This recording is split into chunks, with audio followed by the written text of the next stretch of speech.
नमस्कार। आपका बहुत बहुत स्वागत है महिलाओं की सबसे ज़्यादा प्रतिष्ठित पत्रिका गृहलक्ष्मी के फेसबुक लाइव सेशन में मेरे साथ जुड़ने के लिए। मैं हमेशा परिवार की बात करता हूँ, रिश्तों की बात करता हूँ, सफलता की बात करता हूँ, जीवन में जीने का पूरा आनंद लेने की बात करता हूँ।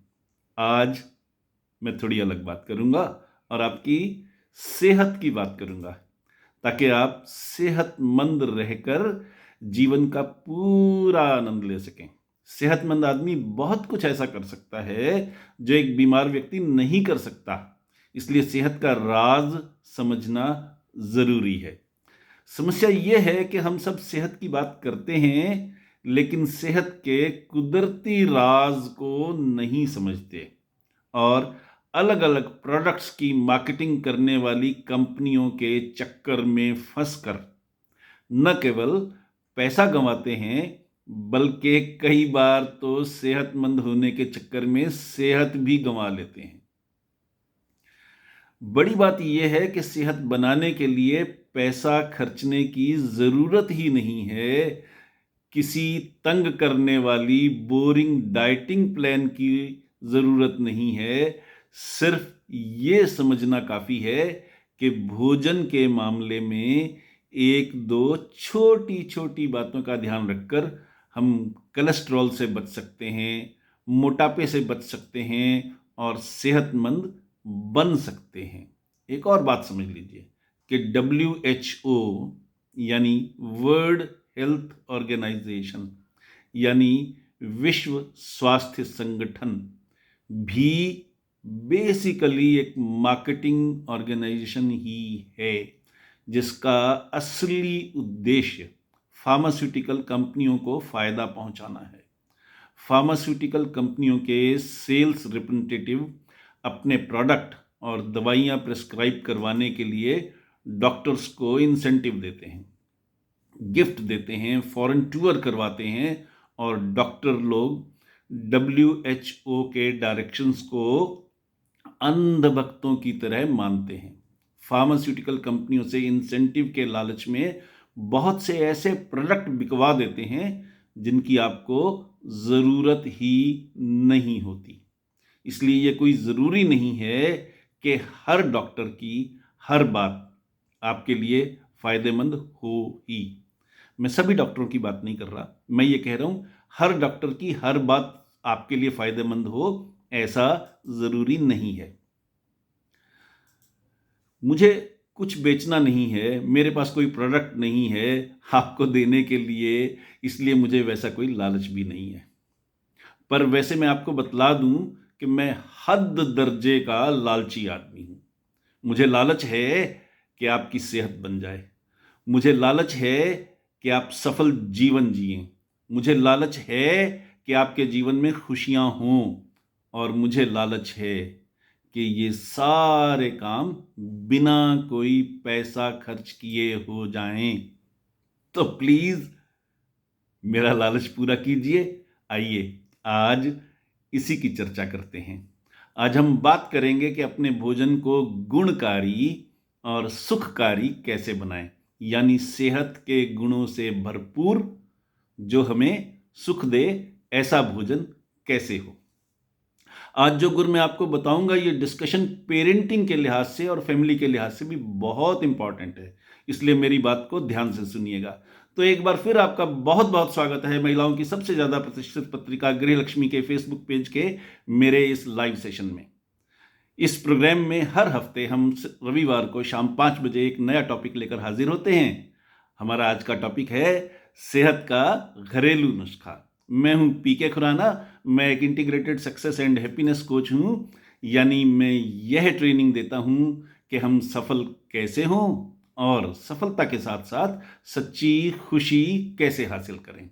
Holistic success coupled with genuine happiness, या यूं कहिए कि सक्सेस ड्रिवन बाय हैप्पीनेस। और इस प्रोसेस में मैं दिल से, दिमाग से, आत्मा से कूड़ा चुन लेता हूं। I am the rag picker of the soul. आपको मालूम ही है कि आप सबके लाभ के लिए गृह लक्ष्मी की ओर से इस प्रोग्राम को रिकॉर्ड भी किया जा रहा है, ताकि आप जब चाहें इसे दोबारा भी देख सकें, या फिर आप हमारे YouTube चैनल हैप्पीनेस गुरु पीके खुराना पर भी इसे देख सकती हैं। मेरे YouTube चैनल पर 4-4, 5-5 मिनट के कई छोटे छोटे वीडियोस भी हैं जो बहुत पसंद किए जाते हैं।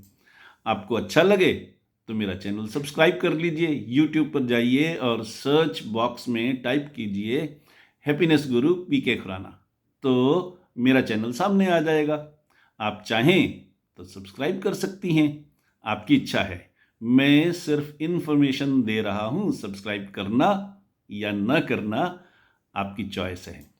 आइए अब आज के टॉपिक की बात करते हैं, और आज का टॉपिक है सेहत का घरेलू नुस्खा। हमारी सफलता में बहुत कुछ हाथ हमारी सोच का होता है। हम क्या सोचते हैं, कैसा सोचते हैं, उसका जीवन हमारी पूरी उस पर जीवन पर पड़ता है। इसलिए भोजन, उसके साथ सोच, उसके साथ सैर, उसके साथ एक्सरसाइज, ये छोटी छोटी सी बातें हैं। बहुत छोटे बदलाव होंगे, 2%, 3%, 4% आपके लाइफस्टाइल में, और आपका जीवन बदल जाएगा, खुशहाल हो जाएगा।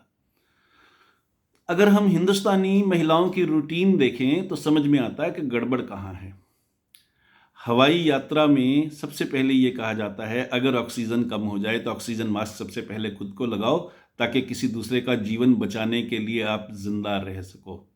लेकिन घर की रूटीन में महिलाएं इस रूल को फॉलो नहीं करती। तरीका क्या है?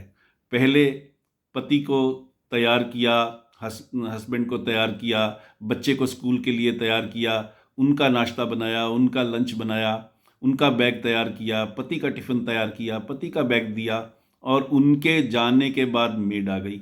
मेड आने के बाद फिर काम करवाया घर का, उसके बाद तसल्ली से नाश्ता किया।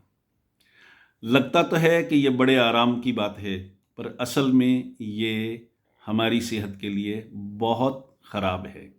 तरीका ये होना चाहिए कि जब भी आप जागें, जागने के आधे घंटे के भीतर कोई ना कोई फल खाएं, फ्रूट लें, मौसमी फ्रूट लें, और उसके बाद 9, साढ़े 9 बजे तक पॉसिबल हो तो जी भर के मनपसंद नाश्ता करें। और नाश्ते में कोई दिक्कत नहीं है, आप जो भी खाना चाहें, जो दिल करे, आलू का पराठा, गोभी का पराठा, वड़ा, इडली, जलेबी, हलवा, जो खाने का दिल करे खुश होकर के खाइए। ये एक बहुत बड़ी बात मैं आपको कह रहा हूँ, और इससे आपका कोलेस्ट्रॉल नहीं बढ़ेगा, मोटापा नहीं बढ़ेगा। आप हेल्दी फूड खाएं, वो अच्छी बात है। आप मान लीजिए उबले हुए कोई चीज़ खाएं, या आप दलिया खाएं, ओट्स खाएं, इस तरह की कोई चीज़ लें, उसमें कोई बुराई नहीं, ज़रूर लें। लेकिन अगर आपका दिल करे कि हलवा खाना है तो हलवा खाने से परहेज़ मत कीजिए। दिल करे कि पराठा खाना है तो पराठा खाने से परहेज़ मत कीजिए। पूरी खानी हो पूरी खाइए, खुश होकर के खाइए, कोई दिक्कत नहीं है। पर मैं ये बात सिर्फ नाश्ते के लिए कह रहा हूँ, इस बात का ध्यान रखिए कि नाश्ते में जो दिल करे खुश होकर के खाइए। उसको हम कहते हैं किंग्स ब्रेकफास्ट, महाराजा वाला भोजन, महाराजा वाला नाश्ता। वो आप नाश्ते के समय में कर सकती हैं। आपके परिवार के कोई भी सदस्य भी नाश्ते के समय ऐसा भोजन कर सकते हैं। क्यों? इसके पीछे बड़ा सिंपल सा लॉजिक है, और लॉजिक ये है कि हम लगभग 16 घंटे जागते हैं, और नाश्ता करने के बाद भी हमारे पास 12 से 14 घंटे का टाइम होता है उस फूड को डाइजेस्ट करने के लिए। इसलिए नाश्ते में आप जो भी लेंगे वो डाइजेस्ट हो जाएगा, शरीर को नुकसान नहीं पहुंचाएगा। उसके बाद आपको ये चाहिए कि आप लगभग 2 घंटे पहले दोपहर के, यानी 2 बजे अगर मान लीजिए आपने नाश्ता करना है, तो 2 घंटे पहले कोई फ्रूट खाएं। और फ्रूट का ये ध्यान रखें, भोजन के साथ फ्रूट कभी भी नहीं खाना चाहिए।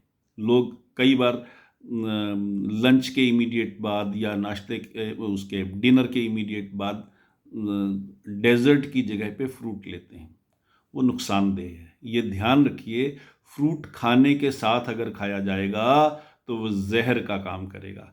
इसलिए फ्रूट खाने के साथ नहीं लेना चाहिए, सैलेड लेना चाहिए। और सैलेड भी अगर आप कुछ समय पहले लें तो और भी ज़्यादा फायदेमंद साथ में होता है। इसी तरह से पानी के बारे में है कि दोपहर का भोजन या डिनर के साथ पानी नहीं लेना चाहिए। जब हम कुछ भी भोजन करते हैं तो हमारी आंतड़ियाँ उसके न्यूट्रिएंट्स को एब्जॉर्ब करती हैं, लेकिन अगर हम पानी पी लें तो पानी के साथ वो न्यूट्रिएंट्स बह जाते हैं, हमारी आंतड़ियाँ उनको एब्जॉर्ब नहीं कर पाती, न्यूट्रिशन नहीं मिल पाती। न्यूट्रिशन लेनी हो भोजन से तो भोजन के साथ पानी नहीं पीना चाहिए, ये ध्यान रखिए। ये छोटी छोटी सी चीज़ें हैं। अब मैंने आपको बतलाया सवेरे 9 साढ़े 9 बजे तक नाश्ता ले लें, जागने के तुरंत बाद आधे घंटे के अंदर अंदर कोई फ्रूट खा लें। उसके बाद आप 12 बजे के लगभग कुछ फ्रूट खा लें, दोबारा जो भी आपको पसंद हो, मौसम के जो फ्रूट हो। पैसे महंगी चीज़ें खाने की ज़रूरत नहीं, जो मौसम के फल हो वो आप आराम से खा सकती हैं। खाना खाने से लगभग 1 घंटा या 40 मिनट पहले पानी पी लें। जितना पानी पीने का दिल करे पानी पी लें, क्योंकि हम दिन भर में मल और मूत्र के द्वारा स्त्रियां लगभग 2-2.5 लीटर पानी बाहर निकालती हैं और पुरुष लगभग 3 लीटर पानी बाहर निकालते हैं। उसको कंपनसेट करने के लिए ज़रूरी है कि हम दिन भर में उतना पानी ज़रूर पी लें। इसलिए भोजन से 40 मिनट पहले तक आप पानी पी लें, उसमें बहुत फ़ायदा रहेगा। आपकी आंतड़ियाँ साफ़ भी हो जाएंगी, उनको पानी भी मिल जाएगा, पानी की प्यास जो ज़रूरत है वो पूरी भी हो जाएगी। और 2 बजे के आसपास आप लंच कीजिए। उसके बाद शाम को 5 बजे के आसपास आप जो भी स्नैक्स लेना चाहें, चाय, कॉफ़ी और उसके साथ कोई स्नैक्स, हल्के फुल्के स्नैक्स, वो ले लीजिए। ड्राई फ्रूट लेना हो, ड्राई फ्रूट साथ में ले लीजिए, फ़ायदेमंद रहेंगे। और लगभग 8 बजे के आसपास अगर आप डिनर कर लें तो बहुत ही अच्छा है। सोने से 2 से 2.5 घंटे पहले अगर आप डिनर ले लेते हैं और वो हल्का फुल्का डिनर हो, जितना हल्का हो उतना अच्छा है। बेशक आप सूप और सैलेड से ही काम चला लें, अगर आपका दिल मानता हो, शरीर मानता हो, आपकी भूख मानती हो तो। नहीं तो बेशक खाना खाएं, पर हल्का खाएं। जो भी खाएं वो जल्दी पचने वाला, और 2-2.5 घंटे तक उसको पचने के लिए टाइम मिल जाए आपके सोने के से पहले। यानी अगर आप 10 बजे या 10:30 बजे सोना चाहती हैं तो ये ज़रूरी है कि आपका डिनर 8 बजे ख़त्म हो जाए। आप मेल हों, फीमेल हों, इससे फ़र्क नहीं पड़ता। खाना जो रात का है वो सोने के टाइम से 2-2.5 घंटे पहले अगर आप खाएंगे तो हर हालत में वो खाना पच जाएगा, और आपकी जो स्लीप होगी उस स्लीप में भोजन को डाइजेस्ट करने के बजाय शरीर अपनी रिपेयर करेगा। और शरीर रिपेयर करेगा तो एक तो आप हेल्दी होंगे, दूसरा ब्यूटिफिकेशन का काम होगा। जो नींद का थर्ड साइकिल है, नींद के जनरली 4 से 5 साइकिल हम लेते हैं नींद के समय में, थर्ड साइकिल ब्यूटिफिकेशन साइकिल कहा जाता है। मैंने अपने एक पिछले एपिसोड में भी बतलाया था। उसका मतलब ये होता है कि उस वक्त वो आपको इंटरनली ग्लो देता है, आपकी त्वचा में शाइन आती है, आपकी स्किन में शाइन आती है, आप इंटरनली ब्यूटीफुल हो जाते हैं। आपको पार्लर कम से कम जाने की ज़रूरत पड़ती है, स्लिमिंग सेंटर तो जाने की ज़रूरत ही नहीं पड़ेगी, बशर्ते कि आप इन चीज़ों का पालन करें। तो ये छोटी सी चीज़ है। दूसरी चीज़, जब आप खाना खाएं तो बहुत महत्वपूर्ण बदलाव मैं आपको बतला रहा हूँ, बहुत छोटा सा बदलाव है जो आपके खाने की रूटीन में सिर्फ 5 से 10% का बदलाव करके आपकी सेहत को हमेशा के लिए गारंटीड अच्छा बना देगा। और वो बदलाव क्या है? ध्यान से सुनिए। वो बदलाव है कि आप सैलेड की मात्रा जो है वो कम से कम, जो भी रूटीन लेते हैं अभी आप, उसको 3 गुना बढ़ा दें, 4 गुना बढ़ा दें, और दाल और सब्जी को 2 गुना बढ़ा दें। उसी रेशो में, उसी अनुपात में चपाती को या चावल को कम कर दें। यानी भूखे नहीं रहना, ये ख्याल रखना है। मैं डाइटिंग का मतलब भूखे नहीं कहता। आपको कोई और फंडू फंडे वाली डाइट प्लान लेने की ज़रूरत नहीं है। ये बड़ा सीधा सा सिंपल सा नुस्खा है जिसमें आपको कुछ बदलने की ज़रूरत नहीं है। आप रोटी खाते हो, चावल खाते हो, या साउथ इंडियन फूड लेते हो, जो भी आप लें उसमें दाल और सब्जी की मात्रा बढ़ा दें, उसके साथ सैलेड की मात्रा बढ़ा दें। उतनी ही मात्रा में आप आटे की चीज़ या चावल वाली चीज़ कम कर दें। बस इतना सा बदलाव करना है और कुछ भी नहीं करना। यानी भूखे भी नहीं रहना, उपवास करें तो बात अलग है, वरना भूखे भी नहीं रहना। कोई डाइट प्लान अपनाने की कोई और ज़रूरत नहीं। इसमें आपको देखेंगी आप कि आप स्लिम भी हो गई, सेहतमंद भी हो गई, न्यूट्रिएंट्स भी पूरे मिले और आपने भोजन चबा चबा करके खाया। ये ज़रूर ध्यान रखिए कि आपने सैर ज़रूर करनी है। ये मत सोचिए कि घर का काम करते हुए थक गए वो एक्सरसाइज है। नहीं, वो थकावट है, वो एक्सरसाइज नहीं है। एक्सरसाइज के लिए आपको सैर करना ज़रूरी है, ये ध्यान रखिए। उसको छोड़ना नहीं है आपने, ये प्लीज़ ध्यान रखिए। तो एक्सरसाइज कीजिए, कम से कम आधा घंटा पौना घंटा आप सैर कर सकें। अगर आप ब्रिस्क वॉक कर सकें तो उस जैसी तो कोई बात ही नहीं, तो वॉक कीजिए, स्ट्रॉल कीजिए, पर ज़रूर चलिए। शरीर को चलने का मौका देंगे तो जो खाना खाया है वो बेहतरीन ढंग से डाइजेस्ट होगा। आपको लगेगा, शरीर को लगेगा, न्यूट्रिशन देगा, मोटापा नहीं देगा, कोलेस्ट्रॉल नहीं देगा। ये सिंपल सिंपल से फंडे हैं जिसमें कहीं किसी साइंस की ज़रूरत नहीं है, लेकिन रिसर्च ने इन चीज़ों को इस्टेब्लिश किया हुआ है। मैं वही कह रहा हूँ जो रिसर्च में ऑलरेडी प्रूव हो चुका है। और वेरियस पैथीज में, एलोपैथी में भी, आयुर्वेद में भी, नेचुरोपैथी में भी, सब ने इस चीज़ को माना है। इवन एलोपैथी ने भी माना है। मैं इसलिए वो चीज़ें आपको बतला रहा हूँ, आपसे शेयर कर रहा हूँ। अगली चीज़ जो इससे ज़्यादा है, जब आप सोने लगें तो आप दूध लें गरम, और गरम दूध में हल्दी डाल लें। अब उसका तरीका समझ लीजिए, बहुत ज़्यादा ज़रूरी है ये समझना। कच्ची हल्दी नहीं पीनी, दूध उबालने के बाद कच्ची हल्दी नहीं मिलानी। दूध जब चढ़ाएं आप गरम करने के लिए, उबालने के लिए, उसी वक्त उसमें हल्दी डाल दीजिए, और हल्दी दूध के साथ उबलनी चाहिए। जब दूध उबलने के बाद धीरे धीरे ठंडा होने लगे और उस लेवल पर आ जाए जिस लेवल पर आप उसको पीना चाहती हैं, यानी गुनगुना हो जाए, वार्म जैसा रह जाए, उस वक्त आप उस दूध का आनंद लीजिए, मज़े से आनंद लीजिए। तो वो हल्दी आपके लिए बहुत ज़्यादा ब्यूटिफिकेशन का काम करेगी, आपके मसल्स को जोड़ने का काम करेगी, आपकी दर्द को दूर करने का काम करेगी। हर तरीके से ये दर्द निवारक भी है और ब्यूटिफिकेशन के लिए भी बहुत अच्छी है। तो सोने से अगर आप 1 घंटा पहले ऐसा दूध पी लें तो एक तो नींद बहुत अच्छी आएगी, नींद में आपकी बॉडी की रिपेयर बहुत अच्छी होगी और ब्यूटिफिकेशन भी बहुत ज़्यादा अच्छी होगी। ये सिंपल सा तरीका है। एक चीज़ ध्यान रखिए, खाने के हम कहते हैं विंडो सिस्टम होना चाहिए। विंडो सिस्टम का क्या मतलब है? खिड़की खुली तब आपने टिकट ली, वैसे ही खिड़की खुली तब आपने भोजन लिया। इसका मतलब ये है कि फिक्स टाइम होना चाहिए खाने पीने का। ये नहीं कि जब दिल किया तब आपने कुछ खा लिया, ऐसा ना करें। उसी में आपको फ़ायदा है, इस चीज़ का ध्यान रखें। और नींद अगर आप पूरी लेंगी तो आपका मूड खुशनुमा रहेगा, और खुशनुमा मूड होगा तो आप देखिए, एक चीज़ को समझ लीजिए, भोजन जो है वो आपकी सेहत में कंट्रीब्यूट करता है लगभग 20%, और 20% फर्दर एक्सरसाइज जो है वो कंट्रीब्यूट करती है आपकी सेहत में। लेकिन रेस्ट ऑफ दी 60% आपका खुशनुमा मूड कंट्रीब्यूट करता है। आप अच्छा भोजन लें, सैर करें, उसके बावजूद उदास रहें तो भोजन नहीं लगेगा। चिड़चिड़ाते रहें, भोजन नहीं लगेगा। क्रिटिसाइज़ करते रहें, भोजन नहीं लगेगा। कंप्लेंट करते रहें, भोजन नहीं लगेगा। लड़ते झगड़ते रहें, भोजन नहीं लगेगा। ये ख़ास ध्यान रखिए।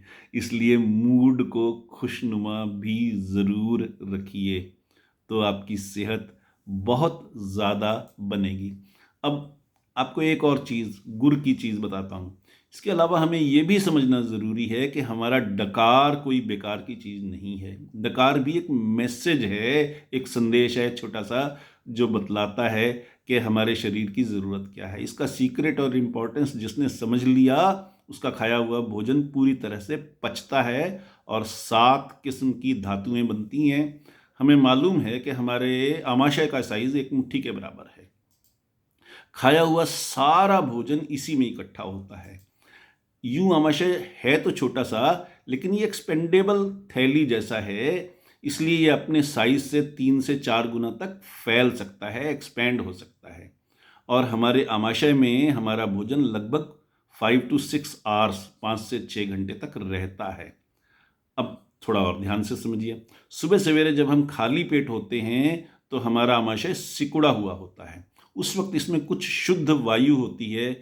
जैसे ही हम सवेरे नाश्ता करते हैं, यानी हमारे पेट में पहला भोजन पहुंचता है, तो भोजन से हमारा आमाशय लगभग आधा भर जाता है, हाफ ऑफ इट भर जाता है। तो आमाशय की शुद्ध वायु हमारे मुंह में आती है और डकार के रूप में बाहर निकलती है। इसे कहा जाता है तृप्ति डकार। इस तृप्ति डकार द्वारा हमारा आमाशय हमें वार्निंग देता है कि अब तृप्ति हो गई, ग्रेटिफाई हो गए, खाना बंद कर दो। आमाशय आधा तो भोजन से भरता है और आमाशय का 1/4 भाग यानी 1/4 भाग, 25% हिस्सा जो डाइजेस्टिव जूसेस होते हैं उनसे भरा हुआ होता है। तो भोजन में से वो डाइजेस्टिव जूसेस न्यूट्रिएंट्स को सोखते हैं, यानी इसके पौष्टिक पदार्थ निकालकर बाकी शरीर में भेजते हैं। समझने वाली बात यह है कि आमाशय का बाकी 1/4 हिस्सा यानी बाकी का 25% हिस्सा खाली रहना ज़रूरी है, क्योंकि आमाशय में भोजन को हजम करने के लिए एक मैकेनिकल एक्शन यानी मंथन क्रिया होती है जो भोजन को हजम करने में मदद करती है। इसको आप इस सरल उदाहरण से भी समझ सकती हैं, जैसे कि अगर हमारे मुंह को पानी से पूरा भर दें तो हम कुल्ला नहीं कर सकते, और मटके को दही से पूरा भर दें तो दही को बिलोना नहीं कर पाएंगे। मॉडर्न भाषा में बात करूं तो मिक्सी में कुछ मिलाना हो या पीसना हो तो उसे लबालब पूरा नहीं भरा जाता, ऊपर कुछ जगह खाली रखनी ही पड़ती है। ठीक ऐसे ही अगर आमाशय में पूरा भर डालेंगे तो आमाशय में मंथन क्रिया नहीं होगी, खाना नहीं पचेगा। सॉरी। तो बहुत से लोग आमाशय के इस तृप्ति डकार द्वारा दी गई चेतावनी को नहीं समझ पाते या उसको इग्नोर कर देते हैं और अधिक खा लेते हैं, स्वाद के कारण खा लेते हैं कई बार। तो वो जो बची हुई शुद्ध वायु थी वो फिर से डकार के रूप में बाहर आती है। इस डकार को कहा जाता है पूर्ण डकार। इस पूर्ण डकार द्वारा हमारा आमाशय हमें फिर वार्निंग देता है कि अब मैं पूरा भर गया हूं भाई, अब तो बंद कर दो, अब मैं भोजन को हजम करने में मदद नहीं कर सकता। लेकिन बात यहीं तक नहीं होती। भोजन को हजम करने के लिए जो एसिड या डाइजेस्टिव जूसेस या पाचक रस चाहिए वो फिर भी निकलते हैं, क्योंकि वो हमारे शरीर का नियम है। उस एसिड को आमाशय में जाने के लिए जगह न मिले तो वो एसिड आमाशय के ऊपर के भाग में यानी भोजन नली में यानी फूड पाइप में चला जाता है। ऐसी अवस्था वाले लोग कहते हैं कि उन्हें जलन हो रही है, एसिडिटी हो रही है, उनके शरीर में तेजाब बन रहा है। इसलिए भी पूरा ज़्यादा भोजन खा लेना, आमाशय को पूरा भर देना खतरनाक है। अब आगे की कहानी तो और भी ज़्यादा खतरनाक है। आमाशय में जो भोजन हमने ठसाठस भर लिया उसकी दशा एक बंद डिब्बे जैसी हो जाती, क्योंकि ना तो उसे पाचक रस मिल रहे हैं ना ही मंथन क्रिया हो रही है। ऐसे में भोजन जो है आमाशय में पड़ा रहता है और थोड़ी देर बाद सड़ने लगता है। भोजन जब सड़ता है तो उससे गैस बनती है। ध्यान दीजिए, भोजन जब सड़ता है तो उससे गैस बनती है। ये गैस कुछ तो गुदाद्वार से बाहर निकलती है, जिसे हम अंग्रेजी में फार्टिंग कहते हैं। इसी गैस का कुछ भाग आमाशय के ऊपर की तरफ मुंह से बाहर निकलता है। यह गैस जब ऊपर आती है तो भोजन नली में मौजूद एसिड के साथ मिलकर क्रिया करती है, फिर हमारे मुंह में पहुंचती है। इस तरह जो डकार आता है उसे हम खट्टा डकार कहते हैं।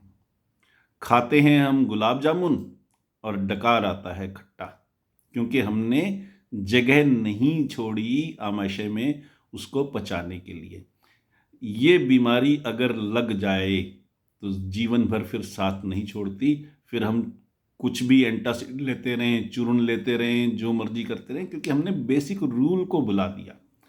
तो ये ध्यान रखिए कि भोजन इतना कीजिए कि आपके पास डेजर्ट अगर है तो उसके लिए भी जगह बची रहे, और डेजर्ट खाने के बाद भी आपका आमाशय आधे से ज़्यादा ना भरे, क्योंकि उसको 25% डाइजेस्टिव जूसेस के लिए जगह चाहिए, 25% खाली जगह चाहिए, ताकि मंथन क्रिया हो सके और भोजन पच सके।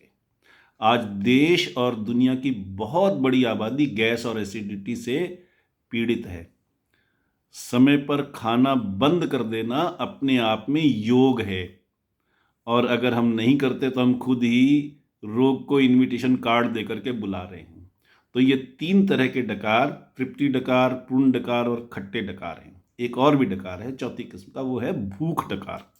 खाना खाने के बाद लगभग 4-5 घंटे बाद जब आमाशय ने उस भोजन को छोटी आंत में भेज दिया, यानी वो पच गया, तो फिर अंदर से जो डकार आता है वो भूख डकार है, जो ये कहता है कि अब मुझे भोजन की ज़रूरत है। तो भूख डकार आए, यानी पूरी तरह से जब आपको भूख लगे तब आपको भोजन करना चाहिए, पर ये नहीं कि तुरंत कर दें। ये सिर्फ ये है, आमाशय ने आपको इन्फॉर्मेशन दी है कि मैंने जो पिछला वाला भोजन था वो पूरा पचा लिया, अभी अभी मैं खाली हुआ हूँ, अब आप इसको भरने के लिए तैयारी कर सकते हैं। लेकिन वो तैयारी का मतलब जब कड़क भूख लग जाए तभी दोबारा खाना चाहिए। इसके पीछे भी एक लॉजिक है, समझ लीजिए कि आमाशय जब भोजन उसमें होता है तो वो फैला हुआ होता है, और अगर आमाशय को सिकुड़ने की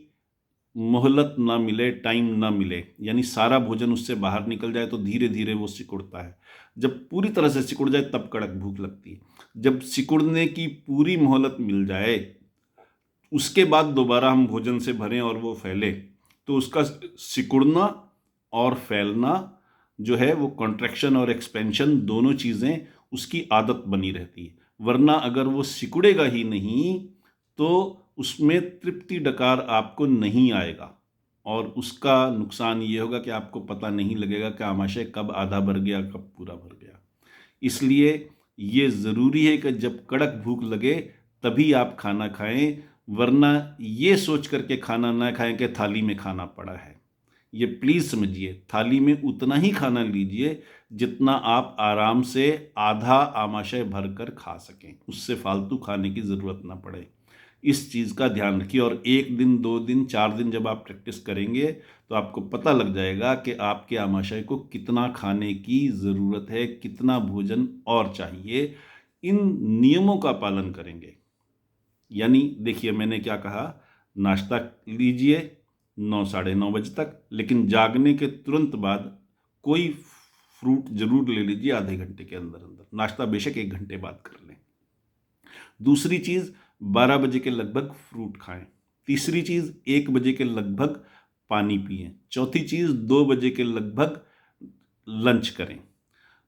पांचवी चीज़, 5 बजे के आसपास आप स्नैक्स और चाय कॉफ़ी लेना चाहें तो ले लें, और उसी वक्त अगर आप ड्राई फ्रूट भी आधे घंटे बाद लेना चाहें तो ले लें। ड्राई फ्रूट देर से पचते हैं, इसलिए ड्राई फ्रूट्स को 5-6 बजे के बाद नहीं लेना चाहिए, उनको 4-5 घंटे लग जाते हैं डाइजेस्ट होने में, ये ध्यान रखिए। लगभग 8 साढ़े 8 बजे तक अपना डिनर ले लीजिए, ताकि आपको 2 से ढाई घंटे का टाइम मिल जाए उस भोजन को, डिनर को डाइजेस्ट करने का। और सोने से 1 घंटा पहले गुनगुना दूध पिएं, जैसा कि मैंने बतलाया उसमें हल्दी डालें, और गुनगुने दूध को पहले हल्दी समेत उबालें, ठंडा होने दें और उसके बाद पिएं, तो आपको नींद भी बढ़िया आएगी। तीसरी चीज़ मैंने आपको बताई थी कि आप सैर ज़रूर करें। एक्सरसाइज के लिए सैर अकेली ही काफ़ी है, बहुत अच्छी है। आप कुछ और करें, साइकिलिंग करें, स्विमिंग करें, डांस करें, वो सारी चीज़ें बहुत अच्छी हैं। लेकिन अगर ना कर पाएँ, जिम ना जा पाएँ, तो अकेली सैर भी बहुत गुणकारी है, उसको कम करके मत आकिए। और चौथी चीज़, हर हालत में खुश रहिए, खुश रखिए।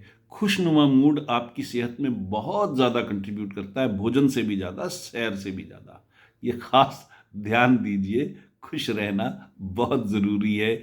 चिड़चिड़ाना, शिकायतें करना, क्रिटिसाइज़ करना, लोगों पर नाराज़ होना, गुस्सा होना, उन चीज़ों को कम कीजिए ताकि आप सेहतमंद रह सकें। आखिर में मैं यही कहूँगा कि आप सबने इतने धीरज के साथ मेरे साथ समय गुजारा, इसके लिए दिल से शुक्रिया। आपके मन में कोई सवाल हो, कुछ पूछना हो, तो आप मुझसे मेरी मेल आईडी info@mailpkk.com या फिर हमारे नंबर 6284696674 पर व्हाट्सएप कीजिए। प्लीज़ ध्यान दीजिए कि सिर्फ व्हाट्सएप कीजिए, फ़ोन नहीं करना है। आपका संदेश देखकर मैं जवाब ज़रूर दूंगा और अगर ज़रूरत होगी तो दोनों की सुविधा के मुताबिक बातचीत का समय भी तय कर लेंगे। इसके साथ ही आपकी प्रिय पत्रिका गृहलक्ष्मी के फेसबुक पेज के लाइव सेशन का आज का टॉपिक सेहत का घरेलू नुस्खा अब समाप्त होता है। अपने होस्ट हैप्पीनेस गुरु पी के खुराना को अब इजाज़त दीजिए। अगले हफ्ते रविवार को शाम 5 बजे फिर मिलते हैं एक नए टॉपिक के साथ। तब तक के लिए खुश रहिए, स्वस्थ रहिए और जीवन का आनंद लीजिए। नमस्कार।